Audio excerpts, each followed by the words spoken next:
Morning students, प्यारे प्यारे बच्चों, कैसी पढ़ाई चल रही है आप सभी की? अच्छी चल रही होगी। और सीएलसी के इस ऑनलाइन प्लेटफॉर्म पर मैं ऋषिराज यादव फिर से आपका वेलकम करता हूं। आज लेक्चर नंबर 18 है। 18 कैसे? 15 लेक्चर हमने कंप्लीट किए, breathing and exchange of gases. 2 lecture जो हमने कंप्लीट किए वो डाइजेशन एंड एब्जॉर्प्शन, और आज तीसरा है, तो 15 और 3 18th लेक्चर। जैसा कि आपको पता है कि लास्ट क्लास में हम डेंटिशन या अरेंजमेंट ऑफ टीथ के बारे में बात कर रहे थे। आपको याद रहे हम क्या पढ़ रहे हैं? पाचन एवं अवशोषण, और इसमें हमने टीथ के अरेंजमेंट की बातें की थी कि किस तरीके का टीथ अरेंजमेंट 5 साल के बच्चे में कैसा होता है, 17 साल का बच्चा जो पीएमटी की तैयारी कर रहा है उसमें कैसा होगा, एडल्ट ह्यूमन बीइंग में कैसा होगा, डेंटिशन और डेंटल फॉर्मूला, जो भी दंत सूत्र थे उन सब के बारे में बात की थी। इसके साथ साथ मैंने 17 साल के बच्चे का कंपैरिजन रैबिट के अंदर किस तरीके का डेंटल फॉर्मूला होता उसके बात की थी।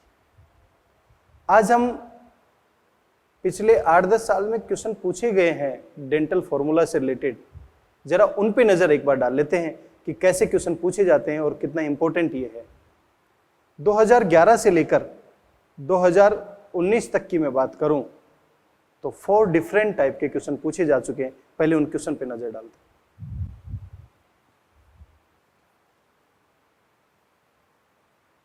क्वेश्चन फर्स्ट जो AIPMT 2011 में पूछा गया, निम्नलिखित में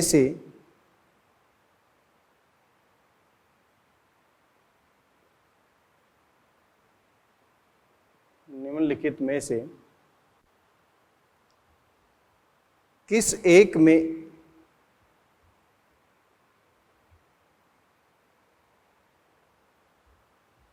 एक सामान्य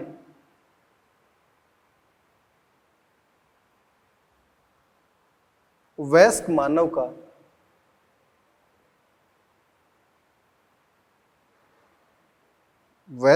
का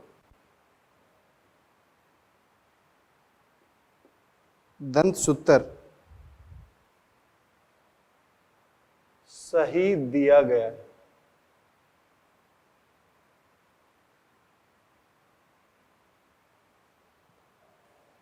पहला ऑप्शन है इसका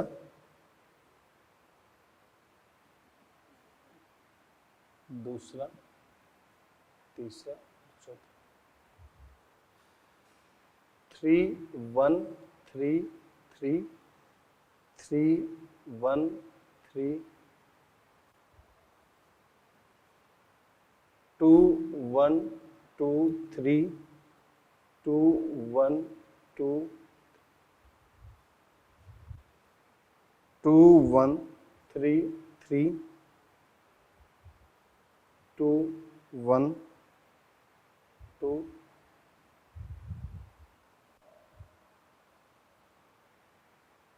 3 1 3 1 3 1 2 1। इस तरीके से ऑप्शन दिए गए। दूसरा क्वेश्चन देखिए क्या है। जो AIPMT 2015 AIPMT 2015 2 बार हुई थी, जैसा आपको पता है। क्या क्वेश्चन दिया गया वो भी देख लेते हैं। मानव में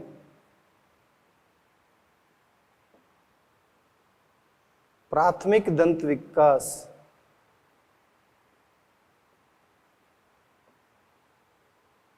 दंत विन्यास, स्थायी दंत विन्यास,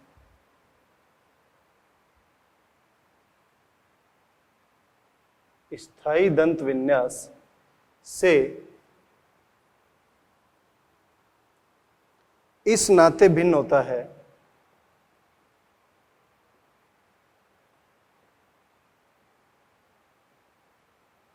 इस नाते भिन्न होता है।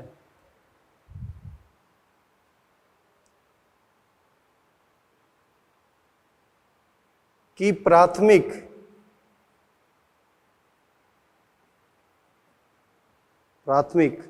दंत विन्यास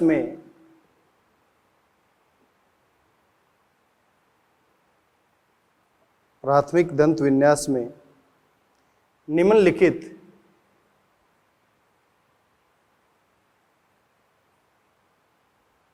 कौन से प्रकार के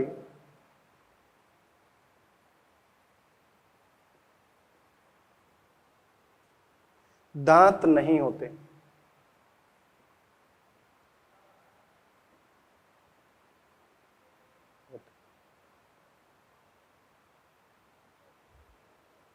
पहला है इंसीजर, दूसरा है कैनाइन, तीसरा है प्रीमोलर और चौथा है मोलर।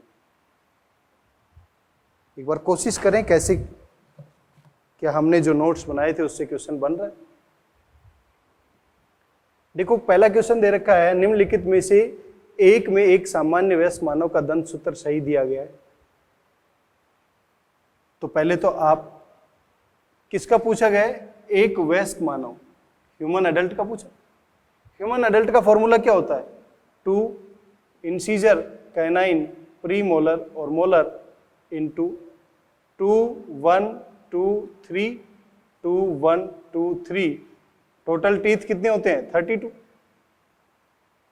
या तो जो दे रखा है उसको मल्टीप्लाई करके देखो, 3 4 3 7 8 11 12 15, और ये 15 को 2 से मल्टीप्लाई करेंगे 32 बनेगा ही नहीं। इसका मतलब क्या हुआ? ये तो गलत हो गया। यहां पर 2133 ये भी फॉर्मूला नहीं, 2123 ये करेक्ट ऑप्शन है, ये भी गलत।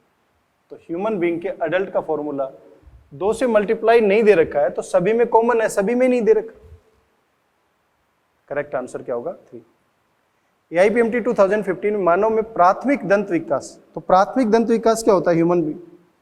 2 into incisor, canine, premolar and molar, 2 1 0 2 2 1 0 2, ये प्राइमरी है। स्थायी दंत विन्यास क्या है? 2 इंटू इंसीजर, कैनाइन, प्रीमोलर और मोलर, 2 1 2 3 2 1 2 3। ये तो क्या हो गया? स्थायी। और ये क्या हो गया? प्राइमरी। तो प्राथमिक दंत विकास में कौन से दांत नहीं होते? देखो यहां इंसीजर भी है, कैनाइन भी है, प्रीमोलर भी है, मोलर भी है। यहां पर इंसीजर भी है, कैनाइन भी है, ये नहीं है। तो करेक्ट आंसर क्या होगा? क्लियर? अब देखो 2017 में और 18 में भी क्वेश्चन पूछे गए, वो भी देख लेते हैं।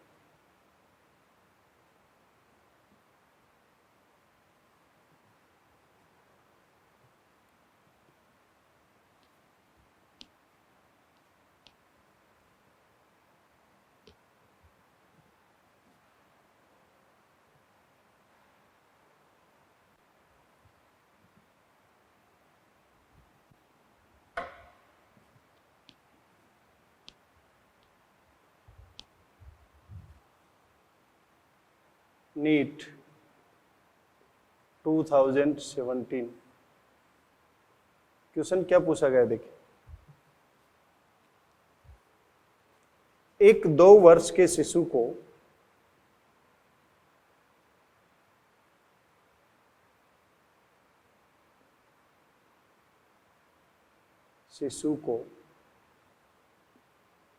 क्रीड़ा पाठशाला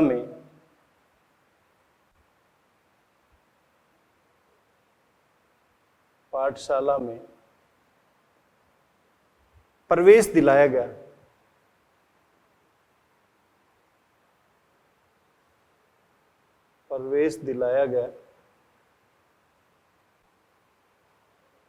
वहां दंत परीक्षण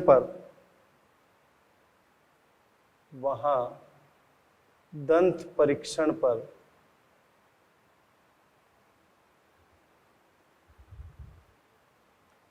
एक दंत चिकित्सक ने पाया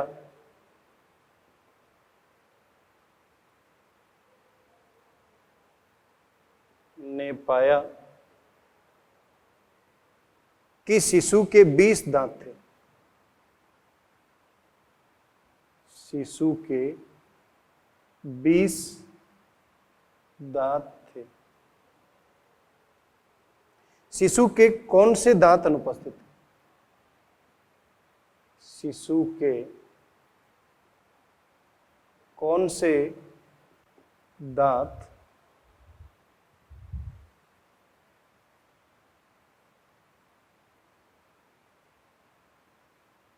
अनुपस्थित?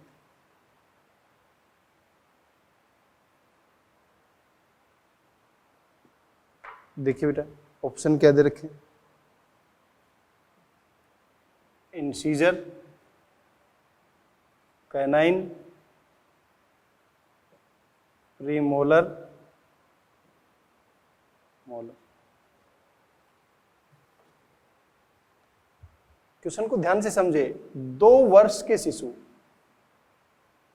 क्रीड़ा पाठशाला, प्लेइंग स्कूल में एडमिशन करवाया, दंत परीक्षण किया गया, दंत चिकित्सक एक डेंटिस्ट ने किया है, और कितने दांत थे? याद करो, मैंने एक फॉर्मूला बताया था 5 ईयर के बच्चे के अंदर। 5 ईयर की जगह बेटा यहां क्या पूछ लिया?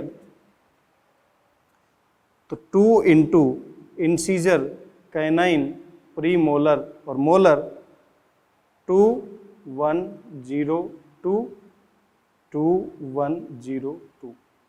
क्योंकि आपको पता है उसने खुद कहा है कितने दांत हैं? 20।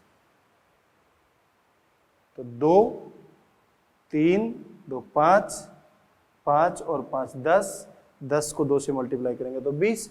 20 दांत में इंसीजर है, कैनाइन है, मोलर। करेक्ट आंसर क्या होगा?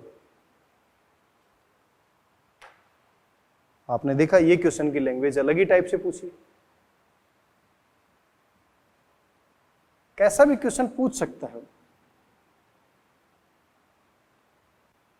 अगर हमारी स्टडी सही ढंग से हो रही है तो क्वेश्चन का आंसर बताने में प्रॉब्लम नहीं आनी चाहिए। एक लास्ट क्वेश्चन इससे रिलेटेड और भी पीएमटी में पूछा गया, वो भी कर लेते हैं, जो नीट 2018 में क्वेश्चन पूछा गया।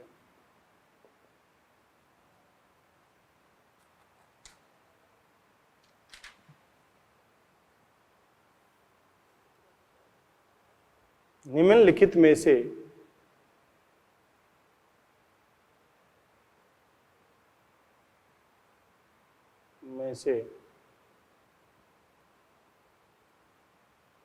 कौन से पारिभाषिक शब्द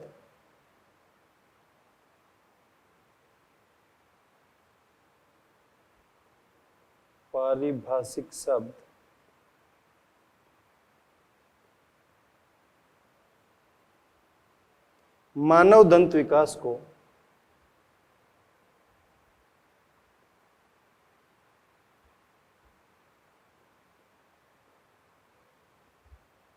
वर्णित करते हैं?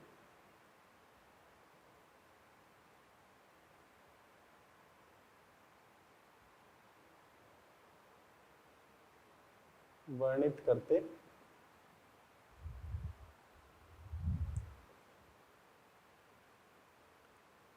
पहला, दूसरा, तीसरा।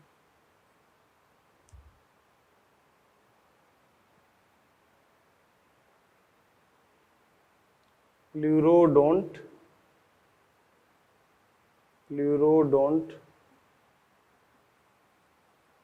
Thecodont,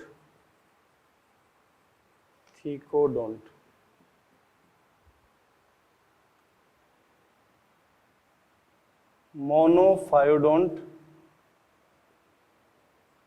डाईफायोडोंट,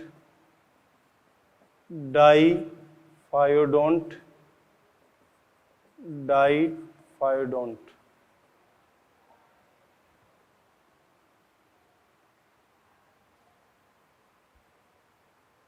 homodont, heterodont, heterodont, homodont. इस क्वेश्चन को भी देखते हैं और फिर आगे बढ़ते हैं।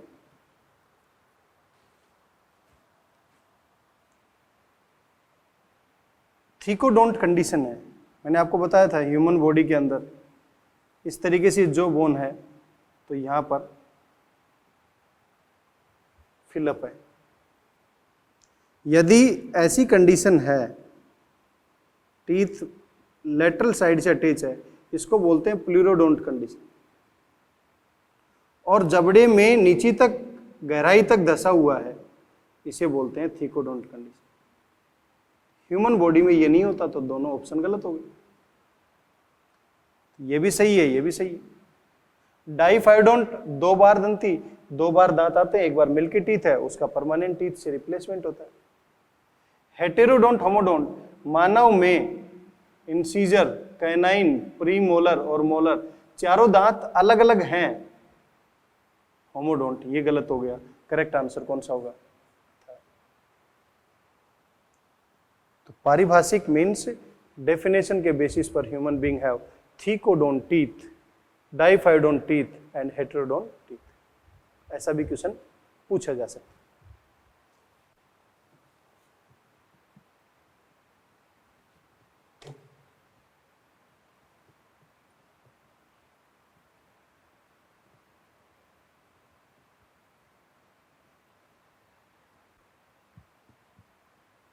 क्लियर है सबको यहां तक?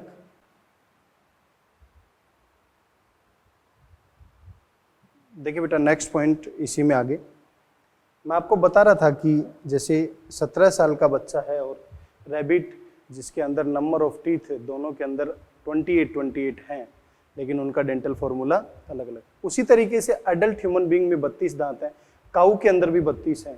तो दोनों का डेंटल फॉर्मूला देखा जाए तो ह्यूमन बीइंग के अंदर 32, काऊ के अंदर 32, लेकिन यहां पर dental formula incisor, canine, premolar, molar. यहां पर इंसीजर, कैनाइन, प्रीमोलर, मोलर। यहां पर 21 23 है और यहां पर फॉर्मूला 0 0 33 40 33। यहां पर भी टोटल नंबर ऑफ टीथ देखा जाए 4 3 7 3 10 3 13 16, तो 16 को 2 से मल्टीप्लाई करेंगे 32 आएगा। यहां पर भी 8 और 8 16 को मल्टीप्लाई करेंगे तो ह्यूमन बीइंग में इस तरीके से एक सीरीज में ये एक जो है 1 2 3 4 5 6 7 8, फर्स्ट पोजीशन इंसीजर, कहाँ तक पोजीशन है ये, उसके बाद ये पोजीशन कैनाइन, फिर उसके बाद ये पोजीशन प्री मोलर, और ये जो पोजीशन है ये किसकी है? मोलर। तो यहां पर ये टीथ इंसीजर शो किया गया है, 3 नंबर कैनाइन का है, ये शो किया गया है, 4 नंबर प्रीमोलर का है, ये शो किया गया है, 6 नंबर मोलर का है। तो आप देख रहे हैं धीरे धीरे सरफेस, यदि पॉइंटेड फॉर्म में देखा जाए तो कैनाइन हाईली पॉइंटेड होता है और सरफेस जिसके इस तरीके से देखने को मिलेगी, ज़्यादा सरफेस एरिया देखने को मिलेगा तो मोलर का देखने को मिलेगा। रूट सिस्टम यहाँ 1 भी हो सकता है, 2 भी हो सकता है और 3 भी हो सकता है। तो इस तरीके से कोई भी जो टीथ होता है उस टीथ के अंदर बेसिक इंफॉर्मेशन पता होनी चाहिए आपको। अपर मोस्ट क्राउन पार्ट होता है, मिडल नेक पार्ट होता है, लोअर मोस्ट रूट भाग वो है जो जबड़े के अंदर धसा हुआ है, नेक पार्ट वो है जो मसूड़ों के बीच में है, और क्राउन पार्ट वो है जो हमें टीथ का बाहर जो पार्ट दिखाई दे रहा है वो। एक बेसिक डायग्राम बना के देखते हैं कि इस तरीके से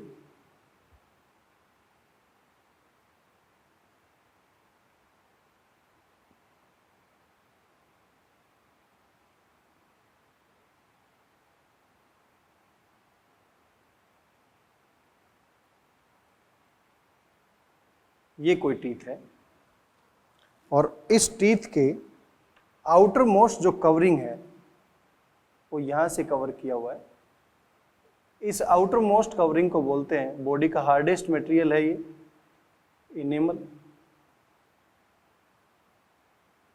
एमाइलोब्लास्ट सेल होती हैं जो एक्टोडर्म की होती हैं, उसने फॉर्मेशन किया इसे। और जो ये मेजर फॉर्मेशन, जो मेजर पार्ट जो दिखाई दे रहा है, इस मेजर पार्ट को हम बोलते हैं डेंटाइन पार्ट, जो ओडोंटोब्लास्ट सेल जो कि मीजोडर्मल ओरिजिन की है, उसने फॉर्मेशन किया। इसी की लेटर भाग पर देखें तो ऐसा दिखाई देगा, इसी के लेटरल या पार्श्व भाग पर दिखाई दें तो ये क्या है, जो बोन का सॉकेट है।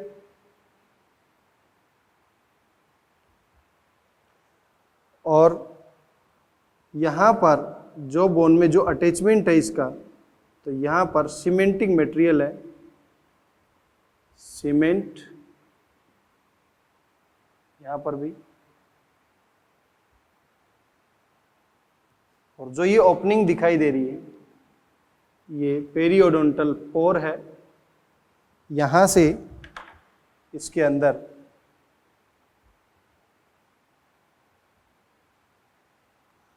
नर्व सेंसेशन और ब्लड की सप्लाई है,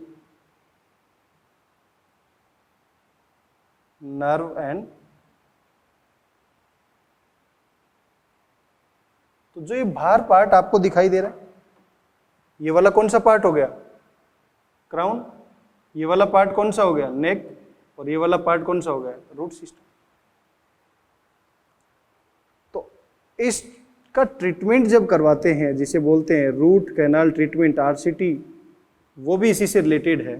यदि टीथ का पार्ट यदि कोई डैमेज हो जाता है तो उससे रिलेटेड।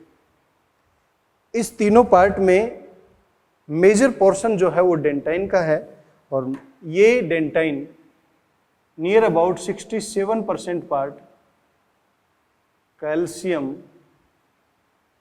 फॉस्फेट का बना होता है।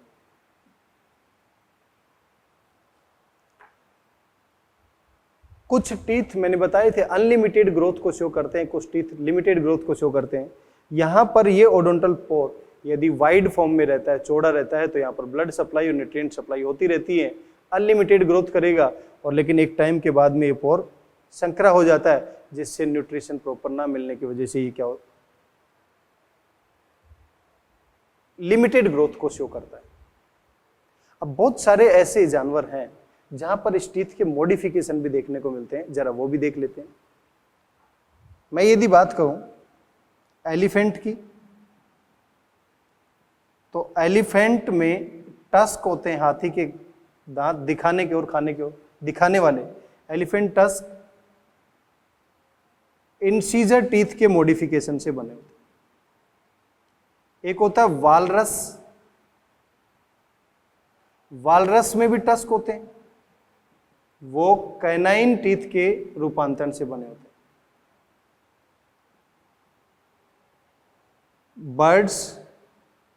बर्ड्स में टीथ नहीं होते हैं, उनकी जगह पर टीथ बीक या चोंच में रूपांतरित हो जाते हैं। स्लोथ एंड आर्मेडिलो, इनके अंदर इनेमल नहीं होता। तो ये इंफॉर्मेशन भी आपको पता होनी चाहिए। जैसे कि एलिफेंट है, हाथी है, उसमें दांत बाहर जो दिखाई देते हैं वो कौन से के रूपांतरण, इंसीजर। वालरस टस्क है, वो किसके रूपांतरण है, कैनाइन। बर्ड्स के अंदर बीक में मॉडिफाइड चोंच में रूपांतरित हो जाते हैं, क्योंकि इनके अंदर फ्लाइट एडेप्टेशन पाया जाता है। स्लोथ और आर्मेडिलो में इनेमल नहीं होता। तो टीथ से रिलेटेड यदि इस तरीके के भी कोई क्वेरीज पूछे जाते हैं स्ट्रक्चर से रिलेटेड, वो भी आपको पता होना चाहिए। क्लियर है यहां तक? आगे चलते हैं।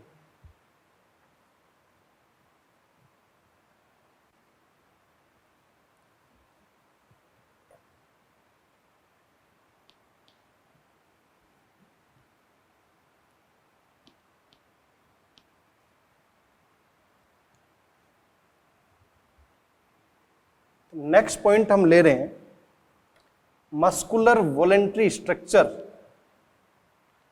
जो टंग है या जिह्वा है उसकी संरचना से रिलेटेड। देखो दो तीन चीजें हैं जो यहां पर मैं बता रहा हूं। ये हमारे पास अपर जो, ये लोअर जो, या टीथ का अरेंजमेंट,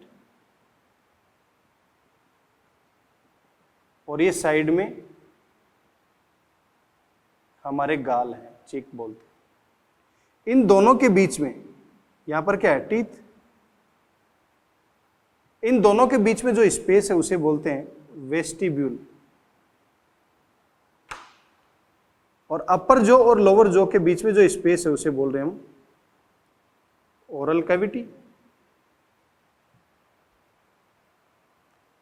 अब ये हमारे पास हम मान के चल रहे हैं ये ओरल कैविटी, ओरल कैविटी। इसका जो फ्लोर है वहां पर स्ट्रक्चर अटैच है, मस्कुलर स्ट्रक्चर। ही जिस स्ट्रक्चर से अटैच है उसे हम बोल रहे हैं फ्रेनुलम, और जो ये स्ट्रक्चर है इसे हम बोल रहे हैं टंग या जिह्वा। तो फर्श के ऊपर क्या है, टंग। अपर पार्ट जो है, ये अपर पार्ट का एंटीरियर पार्ट हार्ड है, जिसे बोल रहे हैं हार्ड पैलेट या कठोर तालु। और जो ये पोस्टीरियर पार्ट है ये है सॉफ्ट पैलेट या कोमल तालु। और इस कोमल तालु का पोस्टीरियर हिस्सा इस तरीके से लटका हुआ दिखाई देंगे, जिसे हम बोलते हैं कागलक, या इसी का नाम है ओवुला, या इसी का नाम है वेलम पैलेटाइन। दोबारा समझे क्या बताया मैंने। हमारे गाल और दांत के बीच में जो स्पेस है उसे नाम दिया वेस्टिब्यूल, और जो ऊपरी जबड़ा और नीचे जबड़े के बीच में जो स्पेस है उसे नाम दिया ओरल कैविटी। ओरल कैविटी की छत, तालु, फर्श, टंग, टंग का अटैचमेंट फ्रेनुलम की सहायता से। इसी तालु का अग्र भाग हार्ड है, उसे नाम दे रहे हैं हार्ड पैलेट, कठोर तालु। पिछला भाग सॉफ्ट है, कोमल तालु। और इस हार्ड पैलेट पर यहां पर जो ये अपीयरेंस दिखाई दे रहे हैं, वेवी अपीयरेंस, इनको बोलते हैं रूगे। क्लियर है? किसकी बात हो गई बेटा? ये बात हुई है ओरल कैविटी और ओरल कैविटी से अटैच स्ट्रक्चर की। अब हम इसकी डिटेल स्ट्रक्चर देखते हैं, टंग की डिटेल स्ट्रक्चर कैसे।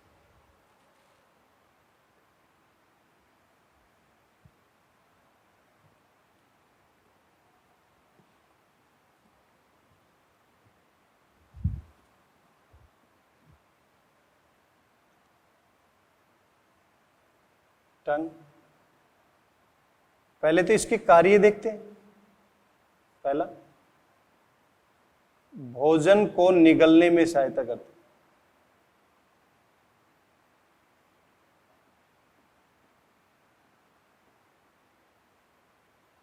दूसरा,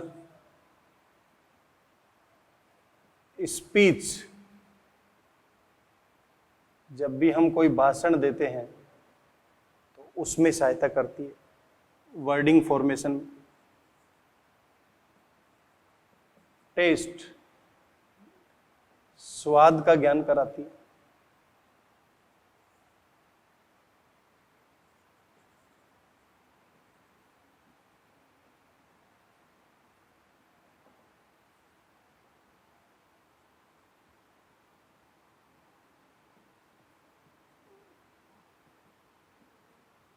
मुख गुहा की सफाई। और फिफ्थ, कुछ एनिमल ऐसे हैं वहां पर थर्मो रेगुलेशन जैसे कि डॉग, मीन्स ताप को नियंत्रण में सहायता करती। ये सभी टंग के क्या है कार्य है? भोजन को निगलने में सहायता कर रही है, भाषण देने में या स्वाद का ज्ञान कराती है, मुख गुहा की सफाई करने में, या थर्मो रेगुलेशन का काम करती है।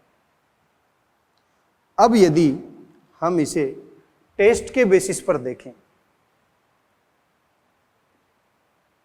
टेस्ट के बेसिस पर देखें तो ये हमारे पास टंग, और इस टंग के यहां पर उल्टे वी समान संरचना पाई जाती है। इस उल्टे वी समान संरचना को बोलते हैं सल्कस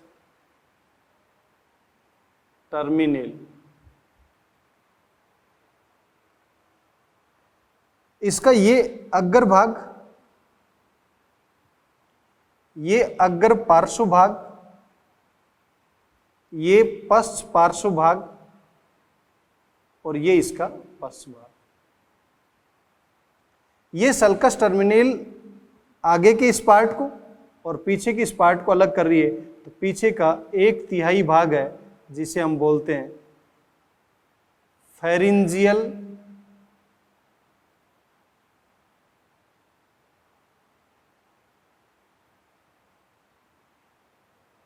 पार्ट, और पीछे का जो 2/3 है उसे हम बोलते हैं ओरल पार्ट। ये जो दिखाई दे रहा है पोस्टीरियर पार्ट पीछे का वो, और इस रेस्पेक्ट में ये पार्ट कौन सा हो गया? आगे का। तो ये ओरल पार्ट है 2/3, और ये पीछे का पार्ट है। टेस्ट का ज्ञान ये कराता है, टेस्ट का ज्ञान ये नहीं कराता। तो आगे का जो ये भाग है ये स्वीट एंड सॉल्ट, मीठे और नमकीन का ज्ञान। ये सॉल्ट, ये सॉर खट्टे का, और ये बीटर कड़वे का, और ये प्याज और लहसुन मीन्स ऑनियन एंड गार्लिक। इसका मतलब हमारे इस टंग के ऊपर चिलीज के टेस्ट रिसेप्टर नहीं होते हैं, केवल बर्निंग सेशन होता है। तो बच्चों हम टंग की स्ट्रक्चर के बारे में बात कर रहे हैं। इस तरीके से मैंने अभी बताया कि ये टंग का एंटीरियर मोस्ट, ये टंग का एंटीरियर लेटरल अग्र पार्श्व, ये अग्र भाग है, ये अग्र पार्श्व, ये पश्च पार्श्व, और ये वाला भाग पश्च भाग है। और ये मैंने आपको बताया वी शेप, जो इन्वर्टेड वी शेप में जो ये पार्ट दिखाई दे रहा है इसको क्या नाम दिया? सल्कस टर्मिनेल। और जो ये सल्कस टर्मिनेल है, इस सल्कस टर्मिनेल के ये पीछे का जो भाग है ये 1/3 भाग है, आगे का जो भाग है ये 2/3 भाग है।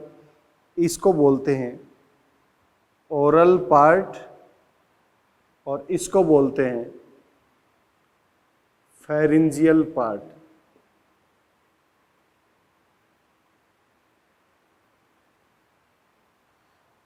ये जो पार्ट है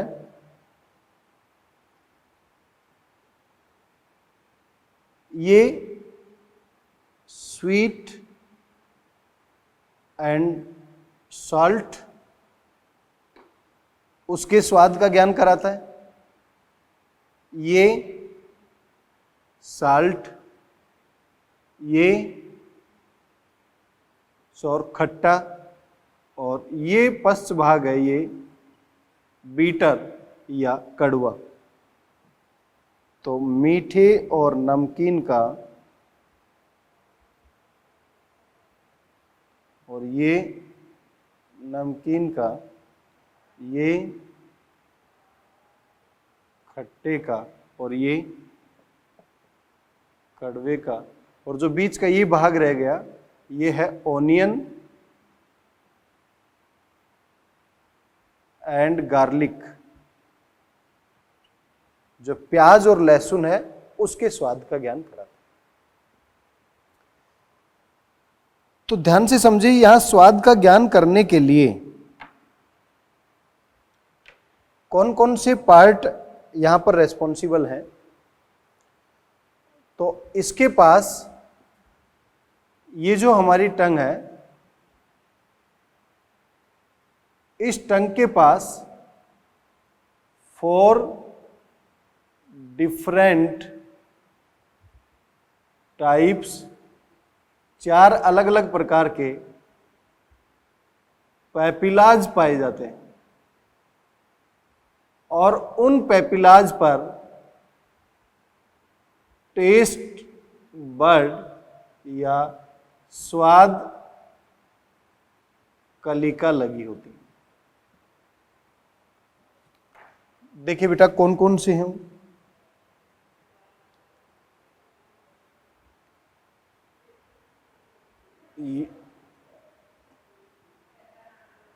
पोस्टीरियर 1/3 पार्ट, ये एंटीरियर 2/3 पार्ट। यहां पर इस तरीके से पूरी सरफेस के ऊपर सबसे छोटे आकार के पैपिला पाए जाते हैं, और ये सबसे छोटे आकार के जो पैपिला हैं इन्हें बोलते हैं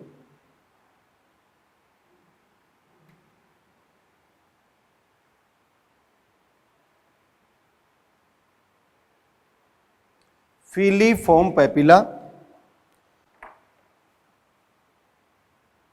ये सबसे छोटे हैं, स्मॉलेस्ट,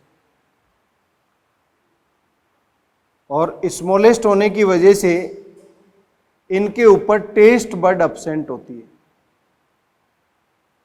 टेस्ट बड या स्वाद कलिका एब्सेंट।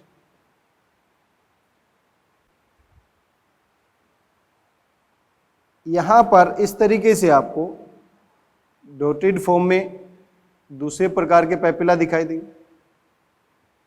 इन्हें बोलते हैं फंजीफॉर्म पैपिला।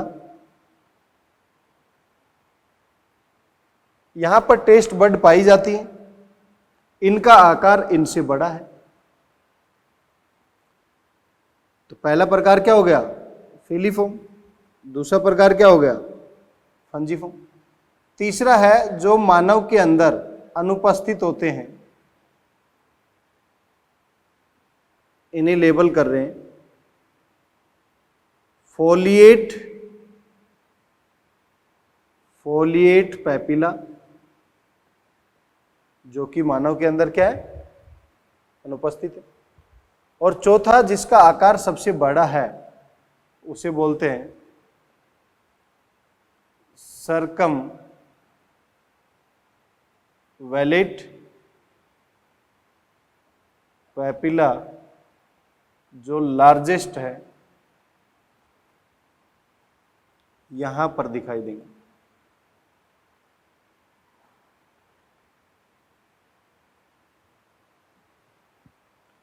तो टंग से रिलेटेड क्वेश्चन कैसे कैसे पूछे जा सकते हैं? टंग से या जिह्वा से रिलेटेड क्वेश्चन पूछे जा सकते हैं फंक्शन के बेसिस पर। टंग का रोल क्या है? स्वाद का ज्ञान कराती है, थर्मो रेगुलेशन का काम करती है, जैसे कि डॉग में, स्पीच फॉर्मेशन में काम करवाती है, ओरल कैविटी या मुख गुहा की सफाई करती है, स्वेलोविंग ऑफ फूड या भोजन को निगलने में सहायता करती है। ये तो सब इसके वर्क है या फंक्शन है। इसके अलावा स्वाद का ज्ञान कौन से हिस्से से होगा?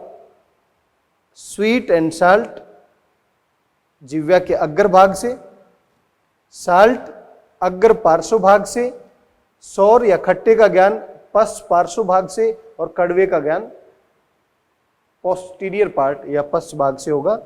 लेकिन यहां पर याद रहे, चीली के रिसेप्टर नहीं होते हैं।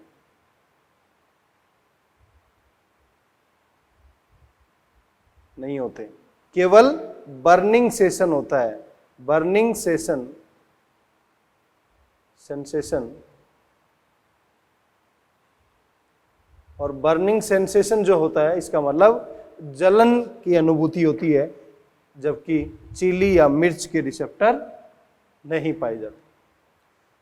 नेक्स्ट क्वेश्चन कैसे बन सकते हैं? इसके कौन से भाग में स्वाद कलिकाएं पाई जाती हैं? केवल ओरल भाग में स्वाद कलिकाएं पाई जाती है, फेरेंजियल भाग में नहीं पाई जाती। ओरल भाग कौन सा है? आगे का 2/3 भाग। फेरेंजियल भाग कौन सा है? पीछे का 1/3 भाग। इसके ऊपर 4 प्रकार के पेपिला होते हैं। सबसे छोटे और पूरे सरफेस के ऊपर ये जो दिखाई दे रहे हैं इनको बोलते हैं फिलीफॉर्म पेपिला, स्मॉलेस्ट है। यहां पर टेस्ट बड नहीं पाई जाती। पोस्टीरियर साइड में सबसे बड़े सर्कमवैलेट पेपिला जो लार्जेस्ट है। फंजीफॉर्म पेपिला, नोड्यूल लाइक स्ट्रक्चर जो दिखाई दे रही है, फिलीफॉर्म पेपिला से बड़े हैं। फोलिएट पेपिला, ये पेपिला ह्यूमन बीइंग के अंदर एब्सेंट होते हैं, एब्सेंट इन ह्यूमन। कैटल्स वगैरह में पाए जाते हैं, लेकिन मानव में, तो मानव में मुख्य रूप से 3 प्रकार के ही पेपिला पाए जाते हैं, सर्कमवैलेट, फिलीफॉर्म एंड ये वाला एब्सेंट होता है। मैंने आपको इससे पिछले चैप्टर में बातें की थी कि किसी भी स्वाद का ज्ञान और किसी भी स्मेल का ज्ञान, गंध का ज्ञान तब तक नहीं किया जा सकता जब तक डिजोल्व नहीं किया जा सकते किसी भी मटेरियल को। जैसे कोई भी चीनी है, उसको जब तक आप डिजोल्व नहीं करोगे लिक्विड मटेरियल में तब तक उसके टेस्ट का नहीं पता लगेगा, चाहे वो सलाइवा में मिक्स करनी पड़े चाहे वाटर में। क्लियर?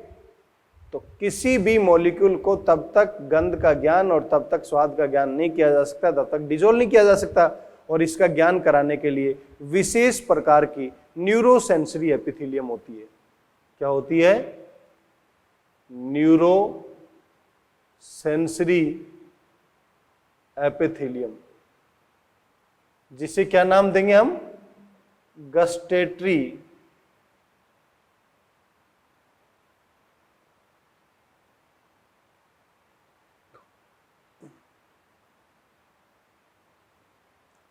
और ये गंध का ज्ञान करा। जैसा कि स्मेल के रिसेप्टर हैं, 1 महीने के बाद रिपेयरिंग होती रहती है, वैसे ही गस्टेटरी है, हर 10 दिन के बाद इनकी रिपेयरिंग होती रहती है। हमारे को गंध का ज्ञान ब्रेन का पार्ट करवाएगा, लेकिन वहां से सेंसेशन जाना चाहिए। सेंसेशन न्यूरो सेंसरी, इसका मतलब न्यूरॉन इनर्वेटेड है और इसको सेंस कर कर उसे लेकर जाना चाहिए। तो gustatory is related to taste, olfactory is related to smell. तो वहां पर हमने बात की थी ऑल फैक्ट्री एपिथेलियम लाइंड होती है, और यहां पर कह रहे हैं गस्टेटरी एपिथेलियम लाइंड होती है, जो हमें क्या करती है? स्वाद के बारे में या टेस्ट के ज्ञान के बारे में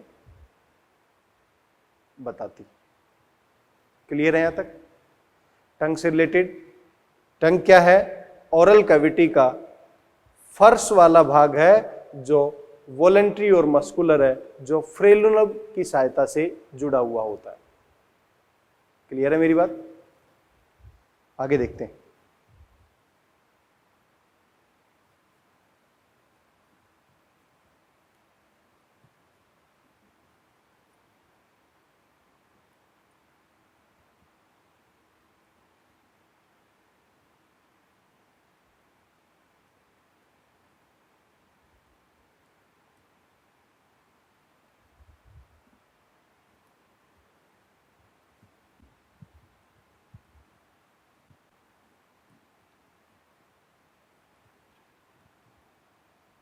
नेक्स्ट बात कर रहा हूं कि यदि हमारे माउथ को ओपन किया जाए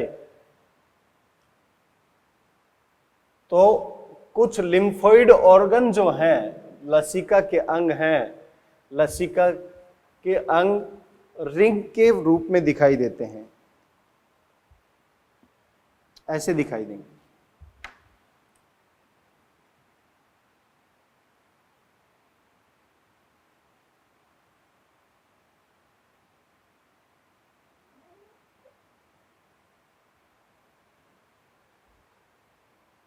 यदि यहाँ की बात करें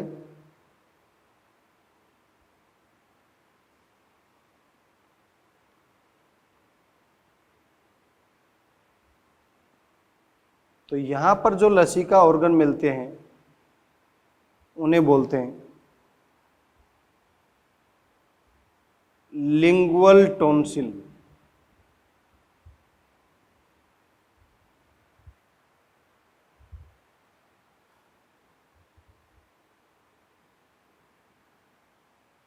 यहाँ पर भी लसिका के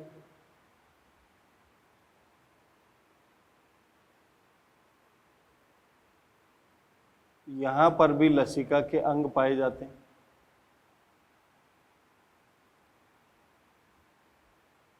और यहाँ पर भी लसिका के अंग पाए, इन्हें बोलते हैं पैलेट टॉन्सिल, इन्हें बोलते हैं ट्यूबल टॉन्सिल और इन्हें बोल रहे हैं फेरिंजियल टॉन्सिल।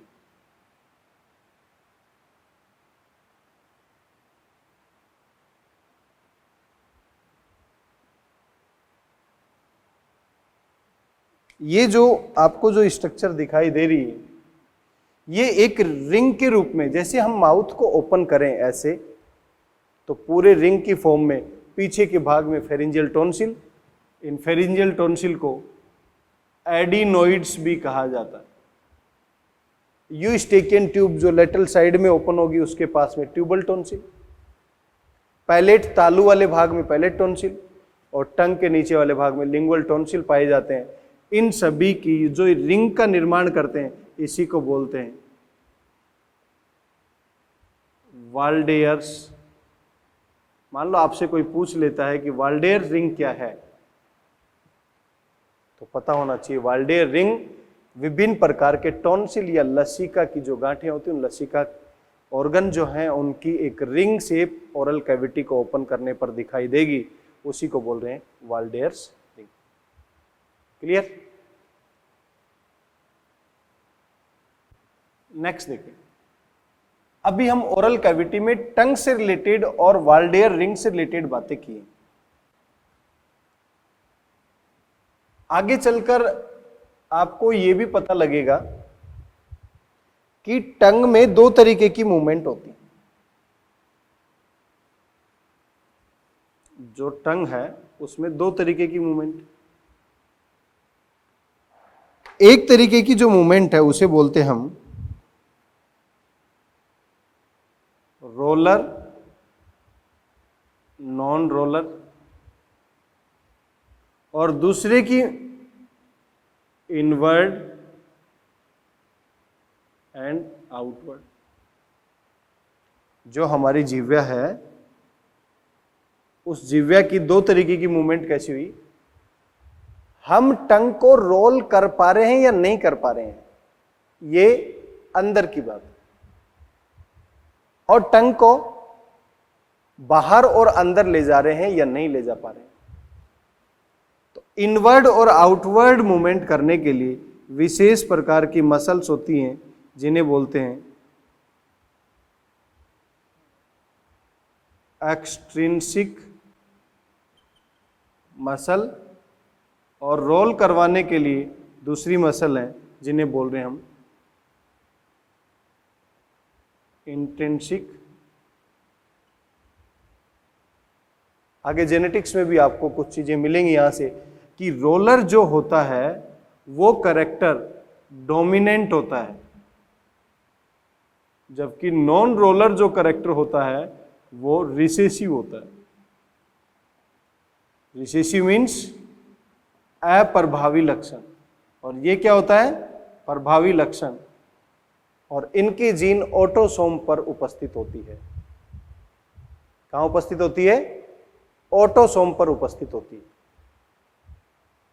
क्लियर है बेटा मेरी बात? यदि हम बात करें इसी टंग से रिलेटेड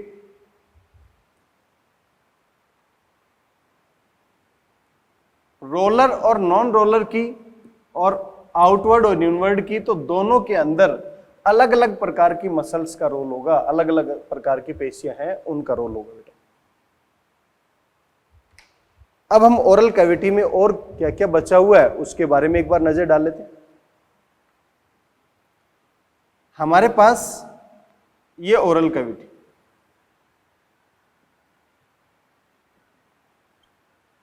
मुख गुहा, और मुख गुहा से बाहर मैंने अलग अलग सलाइवरी ग्लैंड्स की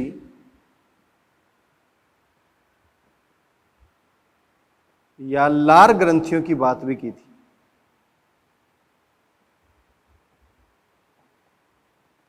कि जिनकी लोकेशन क्या है, लोकेशन मीन्स कहां स्थित है, आउटसाइड द ओरल कैविटी, और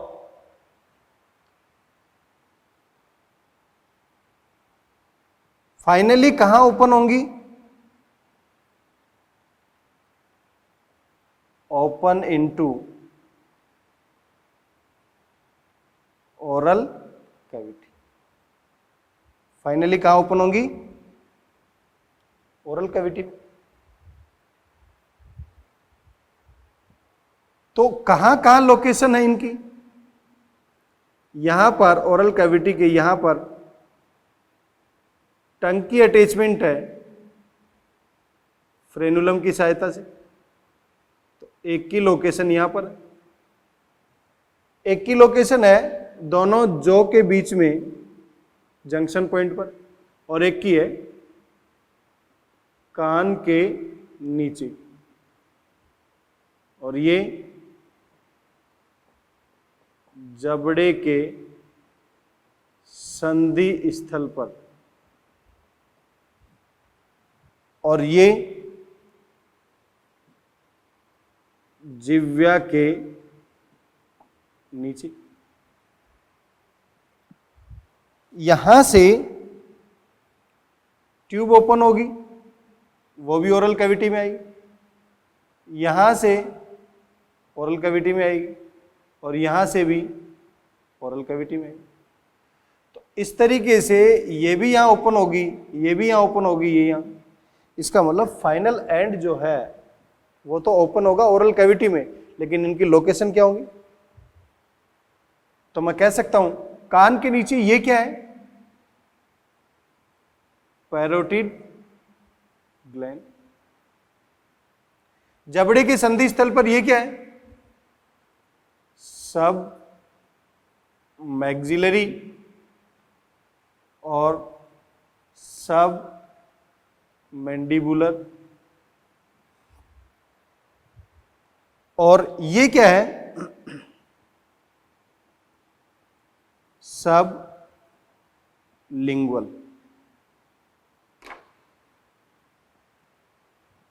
तो पैरोटिड को कनेक्ट करने के लिए यहां पर एक डक्ट है,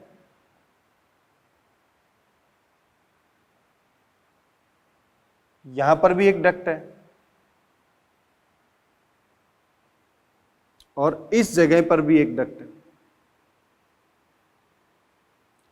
सभी जगह डक्ट है। इसका मतलब मानव के अंदर 3 पेयर या टोटल में 6 जो लार ग्रंथियां हैं उन सभी के पास डक्ट है। तो इसीलिए हम कह सकते हैं ये सभी के सभी एक्सोक्राइन या बहिस्रावी ग्रंथियां हैं, जिसके पास यदि ऐसा डक्ट नहीं होती तो उसे हम क्या बोलते हैं, एंडोक्राइन। तो इन डक्ट का भी स्पेसिफिक नाम है, इसको बोलते हैं स्टेनसन्स डक्ट, इसको बोलते हैं वाटन्स डक्ट, और इसको बोलते हैं डक्ट ऑफ रिविनस या बार्थोलिन डक्ट। एक बेटा बार्थोलिन ग्लैंड भी होता है, बार्थोलिन ग्लैंड नहीं है ये, बार्थोलिन डक्ट। तो यहां पर हमने देखा 3 जोड़ी या टोटल में 6 जो लार ग्रंथियां हैं, वो 6 की 6 लार ग्रंथियां सभी मुख गुहा से बाहर स्थित होती हैं, लेकिन फाइनली उनकी ओपनिंग मुख गुहा के अंदर होगी। और जब मुख गुहा के अंदर जब हो रही है उनकी ओपनिंग, तो वो किसके थ्रू होगी? अलग अलग नलिकाओं के द्वारा, और उन अलग अलग नलिकाओं का भी विशेष नाम दे रखा है। पैरोटिड ग्लैंड जो लार्जेस्ट ग्लैंड है, सबलिंगुअल ग्लैंड जो स्मॉलेस्ट ग्लैंड है। इस पैरोटिड ग्लैंड की डक्ट को बोलते हैं स्टेनसन्स डक्ट। ये जो सबलिंगुअल की डक्ट है इसे बोलते हैं डक्ट ऑफ रिविनस या बार्थोलिन डक्ट। और जो जबड़े की संधि स्थल पर है उसे बोल रहे हैं सब मैक्सिलरी या सब मैंडिबुलर या वार्टन्स डक्ट। क्लियर है मेरी बात? तो तीनों अलग अलग पेयर की फॉर्म में जो लार ग्रंथियां हैं, इन लार ग्रंथियों का मुख्य काम क्या है? इनका मुख्य काम क्या है? Saliva secretion. सलाइवा सीक्रेशन, इसका मतलब लार का श्रावण करना, जो लगभग 1 से लेकर 1.5 लीटर पर डे हमारी बॉडी में सीक्रेट होती है। 1 से लेकर 1.5 लीटर पर डे। हम नेक्स्ट क्लास में जब बात करेंगे लेक्चर नंबर 19 में, तो इस सलाइवा के कंपोजिशन या इस लार के क्या क्या घटक हैं उनकी बात करेंगे। इसके अलावा हम इस एलिमेंट्री कैनाल की जो बात कर रहे हैं, उस एलिमेंट्री कैनाल में आगे किस तरीके से पाथवे है और उस पाथवे की हिस्टोलॉजी मीन्स उसका औत्तिकी कैसा है, उसमें कौन कौन सी लेयर्स प्रेजेंट है, उन सभी के बारे में बात करेंगे। थोड़ा सा यदि मैं पाथवे के बारे में बताऊं आपको, तो पाथवे कुछ इस तरीके से चलेगा आगे। ये ओरल कैविटी है और ये नेजल कैविटी है, तो ये नेजल कैविटी वाला पार्ट आगे आ जाएगा और ये वाला पार्ट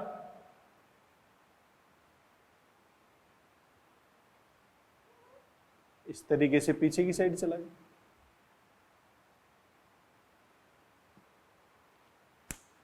तो ये 2 अलग अलग जो पार्ट है, ये वाला पार्ट है, यहां पर एक ओपनिंग होगी जिसे हम बोल रहे हैं गलेट, और ये वाला पार्ट है ईसोफेगस या ग्रसिका वाला भाग।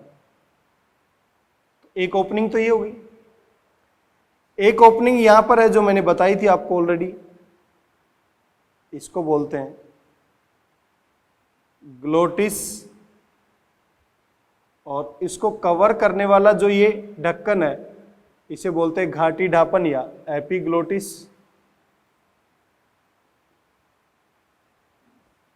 इसका मतलब 2 पाथवे मिल गए हमें।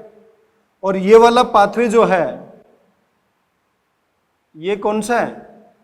फेरिंग्स, जो एयर और फूड के लिए कॉमन पाथवे, क्योंकि यहां से एयर आ रही है और यहां से फूड मटेरियल आ रहा है। तो एयर वाला पाथवे जो यहां पर मिलेगा इसको बोलते हैं नेजोफेरिंग्स, इस वाले पार्ट को बोलते हैं ओरोफेरिंग्स, और इसको बोलते हैं लैरिंगोफेरिंग्स।